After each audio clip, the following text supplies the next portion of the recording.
eu quero deixar uma palavra para o seu coração nesta noite. Hoje eu tenho uma palavra para compartilhar com você, e eu vou buscar ser ainda mais objetivo, sucinto nesta noite.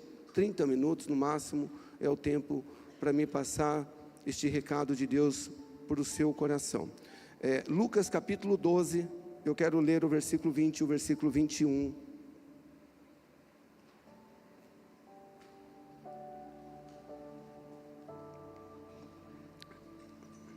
Lucas capítulo 12, versículo 20 e 21. Se porventura você estiver sem Bíblia, está aqui no telão já o texto, na versão Almeida Revista e Atualizada.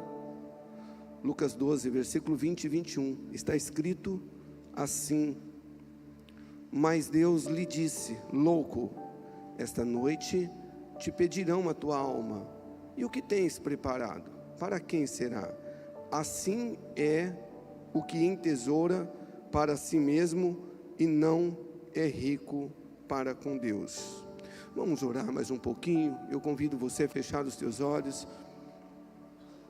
Papai do céu, mais uma vez nós queremos juntos manifestar ao Senhor a nossa alegria em estarmos aqui, juntos celebrando ao Senhor este culto.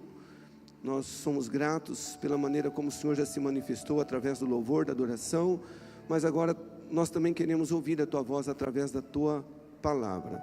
Fale conosco, usa aqui os meus lábios de uma maneira simples, objetiva. E eu oro também, ó Pai, para que o Senhor abra o entendimento espiritual dos meus irmãos e irmãs, para que eles entendam não só a letra, mas o espírito da Tua palavra, em nome de Jesus. Amém? Só lembrando que nós temos um berçário que funciona aqui no Ministério Infantil, para os papais e mamães que têm aí bebês até 2 anos de idade. O culto é transmitido lá, tá bom? E se você tem filho maior do que essa idade e ainda assim está no salão de culto, a gente só pede com muito amor, respeito e carinho, para que se o teu filho começar a chorar, ficar desinquieto, você, por gentileza, você pode ir lá no berçário, no hall de entrada, acalmar o teu filho, para não ficar aí atrapalhando o seu irmão de participar do culto. A gente pede isso com todo respeito, carinho e amor. Amém? Então hoje eu quero, na data, que nós estamos aí comemorando o Dia dos Pais, eu quero deixar uma reflexão com o título: valorize o que mais importa. Valorize o que mais importa. Nós vivemos tempos desafiadores, e observando a igreja pós-moderna, eu percebo 2 extremos perigosos que nós estamos vivendo. Um extremo, ou de um lado, aqueles cristãs que não gostam muito de trabalhar, não gostam muito de dar o duro, de se esforçarem, não tem sonhos, não tem aspiração de nada. Isso é um extremo que me preocupa na igreja pós-moderna. Gente que acha que só porque se converteu, entregou a vida para Jesus, tudo vai acontecer na vida dele ou na vida dela caindo do céu. Isso é um extremo perigoso. Mas o outro extremo, do outro lado, me preocupa também aqueles que vivem apenas para o trabalho. Aqueles que vivem acumulando riquezas aqui na terra, como se isso fosse o sentido da vida. Trabalhar, acumular riquezas e mais riquezas. Ambos os extremos são perigosos, porque quando a gente se inclina a um desses 2 extremos, nós corremos um sério risco de omitirmos o nosso papel de pai, de mãe, ok? No nosso lar, até mesmo de filho, de membro da nossa família. Então precisa haver um equilíbrio em relação a isto. E eu quero já começar fazendo uma perguntinha para você refletir, assim como eu já refleti quando eu estava preparando a palavra pela manhã, quando eu preguei. E a pergunta é: qual valor você tem dado ao seu pai, à sua mãe, ao seu cônjuge, aos seus filhos? Qual valor você tem dado ao teu casamento? Qual valor você tem dado à sua família? E não são as nossas palavras que vão responder a esta pergunta, são as nossas atitudes diárias, são os nossos comportamentos diários que respondemos a esta pergunta. E esse texto que nós lemos aqui como base, de Lucas capítulo 12, o versículo 20 e 21, ele está inserido em um contexto onde um homem, ele faz um pedido a Jesus. Nós não sabemos o nome deste homem, a Bíblia não dá o nome dele, mas ele pede que Jesus julgue a partilha, da herança entre ele e seu irmão. E Jesus então responde com uma parábola, deixando para nós uma lição importantíssima. Depois, não agora, você pode conferir todo o texto na tua Bíblia, a partir do versículo 13, quando este homem chega para Jesus e diz: mestre, dize a meu irmão que reparta comigo a herança. Jesus responde a ele: cuidai-vos e guardai-vos da ganância, porque a vida de um homem não consiste na abundância de bens que ele possui. E aí Jesus, ele vai propor uma parábola para este homem, onde nós vamos aprender muitas lições importantes. Mas não é sobre esta parábola que eu quero pregar nesta noite. Eu só quero que você pense comigo, saia daqui refletindo, que Jesus nos ensinou que não vale a pena desperdiçar a nossa vida em busca de dinheiro, de bens materiais. Não vale a pena viver escravizado pelo trabalho, esquecendo aquilo que realmente mais importa, esquecendo aquilo que realmente tem mais valor em nossas vidas. Então, eu quero deixar alguns conselhos práticos para valorizarmos o que mais importa em nossas vidas. E eu oro muito, muito, muito mesmo, para que essa palavra seja um divisor de água na sua vida, na minha vida, na nossa vida. E o primeiro conselho que eu quero deixar aqui para você valorizar o que mais importa na sua vida: valorize mais sua família do que o dinheiro ou o trabalho. Eu vou repetir: valorize mais sua família, valorize mais o seu casamento do que o dinheiro ou o trabalho. Eclesiastes capítulo 5, versículo 10, eu vou ler aqui na NVT, está escrito assim: quem ama o dinheiro nunca terá o suficiente, quem ama a riqueza nunca se satisfará com o que ganha. Não faz sentido viver desse modo. Eu vou repetir: quem ama o dinheiro nunca terá o suficiente, quem ama a riqueza nunca se satisfará com o que ganha. Não faz sentido viver desse modo. Gente, o caminho do apego às riquezas não tem fim, porque todos nós homens temos uma inclinação para o insaciável. Nunca estamos contentes com o que temos ou com o que estamos vivendo. E se não houver um equilíbrio, a ganância, você nunca vai satisfazer ela. Vai querer sempre ter mais, mais e mais. Pela manhã, eu até compartilhei com a igreja, um querido irmão da igreja, eu não cito o nome porque não pedi autorização, mas não é nada de ruim, porque ele entendeu essa lição, ele mesmo compartilhou comigo, porque ele entendia que tinha uma vocação ministerial e ele pediu, então ele pediu as contas do trabalho dele, falou: pastor, eu quero trabalhar por conta, para que eu tenha mais tempo para a obra de Deus, para me servir melhor.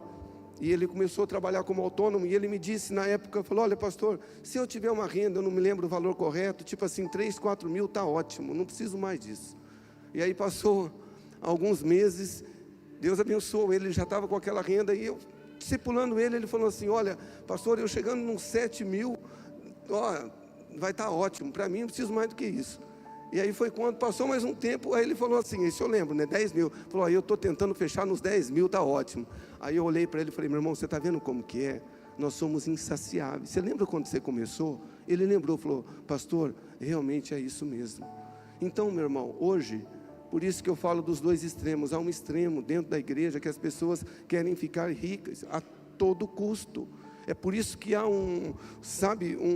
as pessoas, elas estão lutando consigo mesmo para ficar famosas. Eu quero ser youtuber, eu quero ganhar dinheiro. Elas não se satisfazem com aquilo que têm.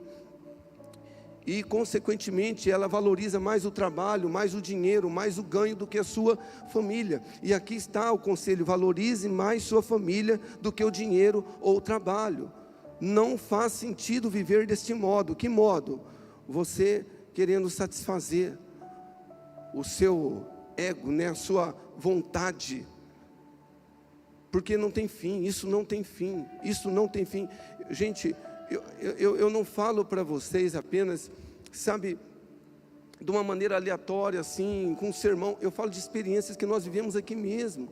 Irmãos e irmãs que tem carro, que tem casa, que tem tudo, e às vezes a pessoa trabalha em 2 lugares, até 3, não tem tempo para a família. Sabe, eu não consigo entender. Às vezes as pessoas levantam um troféu assim, dizendo: olha, faz 10 anos que eu não tiro férias, porque eu trabalho isso. Para que isso? Não tem tempo para a família, não tem tempo para nada. Valorize mais a sua família do que o dinheiro, do que o trabalho. O segundo conselho que eu deixo para você valorizar o que mais importa na sua vida: tenha tempo de qualidade com sua família. Tenha tempo de qualidade com a sua família. 1 Timóteo 5, no versículo 8, Paulo, inspirado pelo Espírito Santo, escreveu: mas se alguém não tem cuidado dos seus, e principalmente dos da sua família, negou a fé e é pior do que o infiel. Forte, não? Porque muitas vezes a gente acha que cuidar da família é dar o arroz, o feijão, a comida, as vestes. Não falta nada para minha esposa, não falta nada para os meus filhos, mas a gente não dá aquilo que mais importa para eles: tempo de qualidade. E eu pergunto para você, meu irmão, minha irmã, qual foi a última vez que você levou a sua família para passear? Principalmente você, papai, você, mamãe, qual foi o dia que você valorizou isso? Esse dia eu vou tirar para os meus filhos, para minha esposa, esse dia para nós, sem trabalho, em casa, não quero, esse é o dia de qualidade para nós. Qual foi o último dia? Ou será que nós somos daquele que fala assim: mas eu não gosto muito de sair, eu não gosto. Você não gosta, e seu esposo, e sua esposa, e seus filhos? Eu sei que nem sempre a gente tem condições de estar viajando, mas você pegar e falar: hoje nós vamos para a praça, nós vamos para um shopping, nós vamos para um lugar, passar o dia junto, é o nosso dia. Deveríamos fazer isso todas as semanas. É um conselho que eu te dou: invista tempo com a sua família. Uma segunda pergunta que eu faço para você: quantas vezes, filho, você vai ver o teu pai e a tua mãe? Porque todos nós temos pais e mães, né? Temos assim, alguns de nós já partiram para Jesus, mas mesmo quando nós casamos, nós continuamos sendo filhos. E me preocupa muitas vezes porque as pessoas, principalmente crentes, se convertem e acham que não tem mais pai, não tem mais mãe. Filhos que às vezes ficam um mês sem ir na casa do pai e da mãe. E isso acontece conosco aqui. Eu falo: eu não entendo, porque a gente não ensina isso. Eu não fico uma semana sem ver meu pai e minha mãe. Eu penso, pelo menos 2 vezes, eu preciso passar para ver meu pai e minha mãe, enquanto eu os tenho. Mas agora as pessoas, às vezes o pai e a mãe moram na cidade. Minha esposa pregou aqui, ela deu um exemplo lá na cidade natal dela lá. A mãe morava no fundo da casa, a mulher morreu, passou acho que 3 dias, já estava cheirando mal. As pessoas, os filhos moravam na frente, neto, não viram que a mulher morreu. Começou a sentir mal, falava: o que aconteceu? A mulher estava morta. Eu fico imaginando isso. E hoje é assim, as pessoas não se importam mais em ver o pai, em ver a mãe, os filhos. E uma outra pergunta importante para você refletir: quem tem mais a sua atenção? A sua família ou o seu celular? Quem tem mais a sua atenção? Os seus filhos ou o seu celular? A sua esposa, o seu esposo ou o seu celular? Porque isso também está trágico no nosso meio. Irmãos, nós estamos virando, ou se não já viramos, escravos do celular. É pai, é mãe que chega num dia de trabalho, ao invés de desfrutar tempo junto, vai para o celular. Nós recebemos reclamações, muitas reclamações. É pai e mãe que vai sentar numa mesa, o celular tem que estar junto. que vai assistir um programa de TV e tem que estar junto, que vai num restaurante, o celular tem que estar junto, divide o tempo, ou se não, o celular tem mais o tempo nosso do que a família. E a pergunta, de quem, ou quem tem mais o seu tempo, o meu tempo? A nossa família? Ou será que é o nosso celular? E depois não adianta a gente dar desculpa, pastor, mas é ministério, eu trabalho na obra, pastor, é que eu trabalho, sabe, de dia, é tudo muito corrido. O tempo é o mesmo para todos, meus irmãos, minhas irmãs. E aí, depois que a gente perde alguém que ama, principalmente de uma maneira prematura, que ninguém quer isso, não adianta ficar chorando de remorso. Poxa vida, eu não desfrutei da presença dele o tanto que eu poderia, eu troquei pelo celular, eu troquei pelo trabalho, eu troquei pela sede de ter algo. Porque com todo amor, respeito e carinho, se você perguntar para os seus entes, assim como se eu perguntar para os meus, o que vocês mais querem de mim? A minha presença ou o meu dinheiro? Eu trabalhar para você, para dar uma herança para vocês? Eu tenho certeza que ele vai te responder, eu quero a tua presença comigo. Hoje nós vivemos essa geração de pais que colocam o celular na mão dos filhos e deixa lá, não sabe. Essa semana mesmo eu estava ouvindo uma reportagem sobre isto. Os filhos estão se acabando, porque nós pais muitas vezes não estamos oferecendo tempo de qualidade para os filhos, para a família. O casamento se dissolve, porque o celular é mais importante do que o cônjuge. Então, uma dica para você valorizar o que mais importa na sua vida: tenha tempo de qualidade com sua família, emprega tempo de qualidade na sua família, com seus filhos. Outro conselho importante: trabalhe e se esforce, mas de maneira equilibrada, para oferecer o melhor à sua família. Eu vou repetir: trabalhe e se esforce, mas de maneira equilibrada, para oferecer o melhor à sua família. Provérbios capítulo 6, versículo 9 e 11, na NVT está escrito assim: mas você preguiçoso, até quando dormirá? Quando sairá da cama? Um pouco mais de sono, mais um cochilo, mais um descanso com os braços cruzados, e a pobreza o assaltará como um bandido, a escassez o atacará como um ladrão armado. Então, nós começamos a mensagem falando de um extremo, onde muitos trabalham e querem acumular dinheiro e bens. Só que em outro extremo que nós vivemos na igreja, e eu quero comentar um pouco sobre isso, são aqueles que estão dentro da igreja, pais, mães, filhos, jovens, e não se esforçam para trabalhar, para estudar, para dar uma dignidade melhor para a sua família. Porque é algo que você, que eu, que nós precisamos entender, irmãos, que prosperidade bíblica vem através do princípio chamado esforço e trabalho, e claro, de uma maneira equilibrada. Eu não estou falando de você sacrificar a sua família, como nós já falamos sobre isso, né? Em detrimento ao trabalho, à prosperidade material. Mas, gente, a igreja de Jesus, eu creio assim, eu vejo assim, eu enxergo assim, é uma igreja triunfante. Nós estamos aguardando a vinda do Mestre. Eu creio que Ele está às portas, mas eu creio que Jesus vai vir buscar uma igreja triunfante. E me assusta ver tantos jovens, tantas pessoas dentro das igrejas que não têm sonhos, não têm inspiração, não têm vontade de dar um conforto melhor para a família, uma casa melhor, um carro melhor, para tá bom o jeito que tá bom, né? A gente fala assim, tem gente que fala assim: pastor, eu sou muito família, homem, né? Eu sou muito família, eu nem trabalho, eu fico o dia inteiro em casa, cuidando da casa. Não, você tem que trabalhar de uma maneira equilibrada, mas você tem que ser o primeiro que chega na sua empresa, o último que sai. Faz tempo que eu não prego sobre isso, eu preciso voltar a pregar sobre isto, sabe?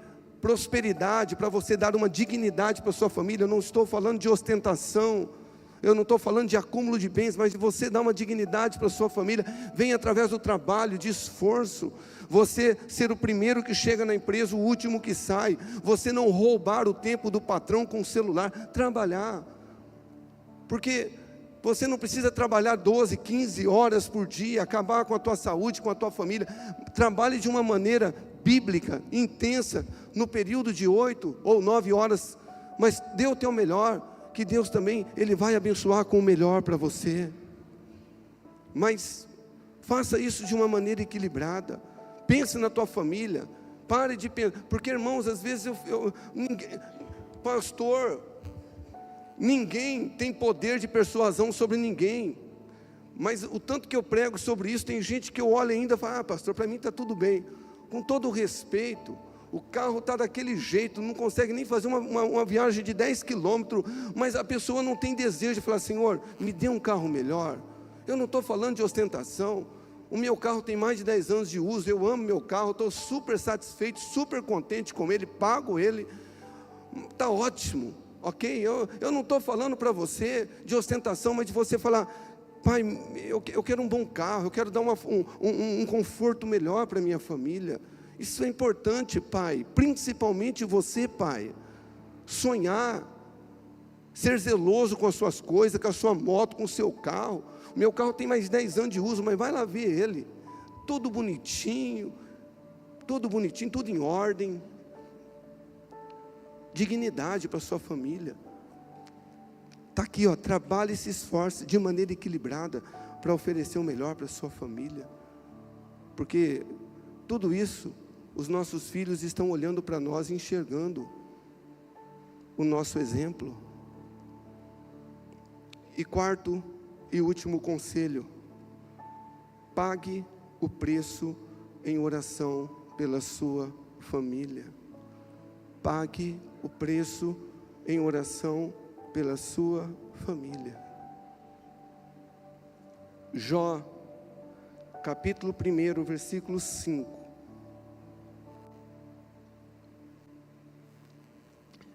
Quando terminavam esses dias de festas, Jó mandava chamar seus filhos a fim de purificá-los.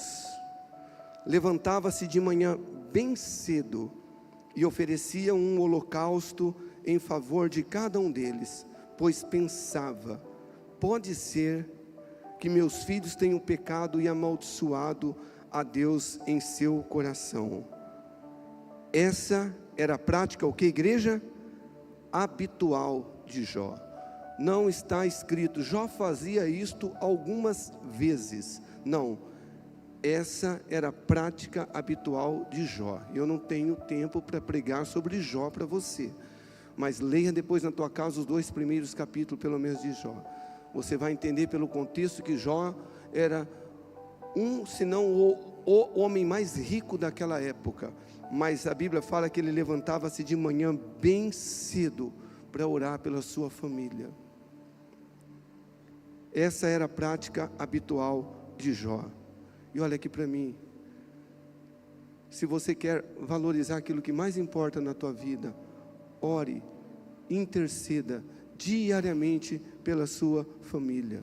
Não apenas sussurre, mas interceda mesmo, com fervor, com profundidade, com fé. Faça isso diariamente. Porque hoje nós vivemos uma geração de crentes, desculpa a minha palavra, eu não estou generalizando, mas muitos frouxos espiritualmente falando, que já não oram mais, que não intercedem mais pela sua família. O Leonardo de Ravenhill, ele disse: nenhum homem é maior do que a sua vida de oração. E tem tantas coisas ruins acontecendo aí fora, e que está atingindo a igreja, porque nós abandonamos o lugar de oração. Nós não oramos mais pela família, nós não mais intercedemos pela família. Deixa eu te fazer uma pergunta, com todo carinho e respeito: qual foi o último dia que você jejuou pela sua família? Você abriu um jejum e falou: Senhor, eu estou jejuando pela minha família, pelo meu casamento, pelos meus filhos. Eu sou grato porque o Senhor está guardando eles, abençoando minha família. Meus filhos estão crescendo, Pai, e eu quero jejuar, eu quero entregá-los ao Senhor, eu quero consagrar ao Senhor este jejum pela minha família. Qual foi o último dia que você fez isso? Qual foi o último dia que você veio aqui nesse altar pela manhã, entregar a tua família aqui e falar: Senhor, hoje eu estou sacrificando algum tempo de oração pela minha família. Jó fazia isso habitualmente, né? Todos os dias. Ele era rico, mas ele acordava cedo. Eu disse hoje pela manhã aqui, que eu fiquei muito feliz quando eu estava orando, 6:30 da manhã, 7 graus, e logo depois das 6:30 entrou o Anderson Casadei com as 2 filhas, a Rebeca e a Esther, acho que tem uns 10 anos, mais ou menos, 8 anos, por aí, as menininhas tudo de blusa, sentaram ali, começaram a ler Bíblia. Eu tenho certeza que ele não obrigou as filhas dele a vir aqui, mas ele todo sábado, domingo, trabalha a semana inteira, ele está aqui orando, está aqui colocando a família dele diante do altar. Não é à toa que tem uma família linda, próspera. Aliás, as pessoas mais prósperas, e eu estou falando de prosperidade, não é acúmulo de dinheiro, porque prosperidade não é você ter muita riqueza, é você não ter falta de nada. Isso é prosperidade. E isto vem através deste conselho que eu estou te dando. Ore pela tua família, valorize, sacrifica um pouco o teu sono, o teu descanso, para colocar a tua família no altar do Senhor. Porque o segredo, olha aqui para mim, não é só a gente levar a família no altar, mas é preservar a família no altar, é a gente ser exemplo, porque Deus continua sendo aquele que restaura a família, que abençoa a família, que muda a história da família. E muitas vezes a gente mais reclama da família, do casamento, dos filhos, do que ora, do que jejua por eles, do que dá o exemplo para eles, porque isso também é importante. Nós, papais, mamães, estamos perdendo a referência para os nossos filhos de pai e mãe. Eu pergunto para você, quantas vezes o teu filho vê você orando, mãe, pai, vê você, eu estou indo lá, porque as crianças vieram com ele? Eu tenho certeza que num frio desse ele não foi lá acordar as meninas, eu tenho certeza, eu não perguntei para ele, eu não conversei com ele, mas eu tenho certeza que ele falou: papai, nós queremos ir com o senhor orar. E talvez você ouve isso e ainda fala: é fanatismo, olha, um frio desse, a menina vai ter que acordar amanhã cedo, mas ele está sendo exemplo para as suas filhas, porque é algo que eu aprendi, gente. A palavra, ela pode até convencer, mas é o exemplo que arrasta. Os seus filhos não vão ser aquilo que você fala, eles vão ser aquilo que você faz. É assim que funciona. Então nós precisamos ser exemplo para os nossos filhos, pagar o preço de oração, se envolver na obra de Jesus. Aqui você congrega numa igreja onde oferece uma estrutura para os seus filhos, netos, tem conectados em ação aqui, aos sábados, durante a tarde, tem várias atividades para as crianças, tem ministério infantil. Nós buscamos investir nas crianças, mas muitas vezes os pais, eles não querem nem ter o trabalho de trazer o filho na igreja. Jovens, tem aqui trabalho para jovens, para adolescentes, e nós precisamos ser exemplos, pais, sabe? Se envolva na obra, porque o teu filho vai te imitar. Papai e mamãe são envolvidos na obra, eles vão querer ir pelo mesmo caminho, mas muitas vezes é o esposo que espera pela esposa, a esposa que espera pelo esposo. Meu irmão, a salvação é individual, e o propósito que Deus tem na tua vida também é. Envolve sim a tua família, mas nós temos que ser exemplo. Não há nada mais nobre do que conduzir a nossa casa para mais perto do Senhor, envolver a nossa casa. Às vezes a gente reclama: mas é ruim, a gente está na igreja de domingo, aí terça tem culto, depois tem célula, depois tem ensaio, depois tem isso. É melhor do que estar à frente de uma tela de televisão, é melhor do que estar contaminando a sua vida com o celular. Eu disse aqui pela manhã, a igreja de Jesus está se aparelhando com o mundo. Hoje, você vê, é comum os cristãos se envolverem com jogos. Famílias, conheço pessoas próximas de mim, da minha família mesmo, se envolvendo, se endividando com jogos. E muitas vezes estão imitando o comportamento de pais que tem jogos no celular, que ficam. Porque o que você acha que o teu filho, que a tua filha vai ser, pai e mãe, se você fica a noite inteira no celular, jogando? Eu disse pela manhã, com todo o respeito, crente em Jesus não tinha que baixar jogo eletrônico no celular, principalmente aposta. Você é um homem de Deus, uma mulher de Deus, e o princípio de Deus para nós prosperarmos é do suor do nosso rosto, nós vamos comer, e Deus abençoa a nossa obra. A gente não precisa de jogo, de aposta. E eu quero concluir aqui, que eu falei 30 minutos, deu 29, e eu quero ser fiel no tempo. Eu quero terminar relendo aqui o texto que nós lemos como base, e eu fecho. Lucas 12, versículo 20 e 21. Mas Deus lhe disse: louco, esta noite te pedirão a tua alma, e o que tens preparado, e para quem será? O que você tem preparado? Para quem será? A sua vida, a sua família. Assim é o que entesoura para si mesmo, e não é rico para com Deus. Depois, não agora, mas na tua casa você lê a parábola. A parábola que Jesus propôs aqui para esse jovem rico, ganancioso, preocupado com a herança. Ele falou: o campo de um homem rico produziu com uma abundância, e ele disse em teu coração: o que eu farei? Eu já sou rico, os meus celeiros estão cheios. E ele disse: eu vou fazer isso, eu vou destruir o meu celeiro e vou construir outro maior. Aí eu vou colocar todos os meus bens ali, e eu vou dizer à minha alma: a alma tem muitos bens para muitos dias, folga, come, bebe. E aí é o texto que nós lemos. Mas Deus disse: louco, esta noite te pedirão a tua alma, o que tens preparado, para quem será? Valorize aquilo que mais importa: a sua família, a sua vida espiritual, aquilo que é eterno. A família é o nosso bem mais precioso. Pai, hoje é dia dos papais. Se posicione como uma referência na tua casa. Não só você pai, mas você esposo, como sacerdote do teu lar. Se posicione, se levanta. Você é um homem de Deus, desperta. Amém? Eu quero encerrar aqui lendo essa reflexão, porque alguém disse que se você deseja cooperar com a paz no mundo, vá para a tua casa, ame sua família. Mas olha essa frase: quando estamos reunidos com a nossa família, é como se Deus estivesse ao nosso lado, nos mostrando sua bondade. Porque não há nada mais valioso, precioso, não há bem maior do que a nossa família. Você recebe essa palavra?